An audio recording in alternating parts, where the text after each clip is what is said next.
Hublay pi baru kini kilonggi kubor bamda kesni. Kat barang ya kisni ki yang ilanang yo iru ya ke jingnang kiu jong ki jaka shong jathan lani ki ying basa ka baki juong hagak ti nongwei ki homestay.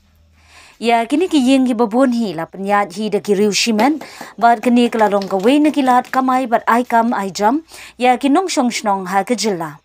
Bat ling ba ki homestay kala tintiru shikat de e ya ka yo ka kot jong ki briu jongi kamtam ha ki tu ki jaka ki babun ki jaka jngok kai perthei. Kumta mentai kesni usamla Allfondbirth Kharsyntiew uwei na ki samla ubadan jingit ya kani ka kam ban yalam kai ya ki nong jngok kai perthei keleng ka perthei. Ulayo ban Plie ba ya ka wei ka homestay ka ba ai kerteng jai homestay hagish nong umulong West Jaintia Hills district kani ka homestay ka don marjan bar ka yo pinsing.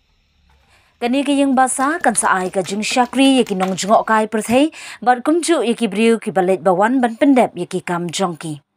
Bad la ki briu ki balet bawan ki don kam ban sa mit shimit lani armit kani kan salong ka wei na ki ying ki ban ai jing shakri ya ki ba ki balet bawan shakathan Jaintia Hills hi baro ka wei. So before I inaugurate this restroom, I would like to thank each and everyone who is present here today. So may God bless all of our work, and this will be the place that we could rest and then wake up in the morning time going to work again. So I declare that this home has been inaugurated today.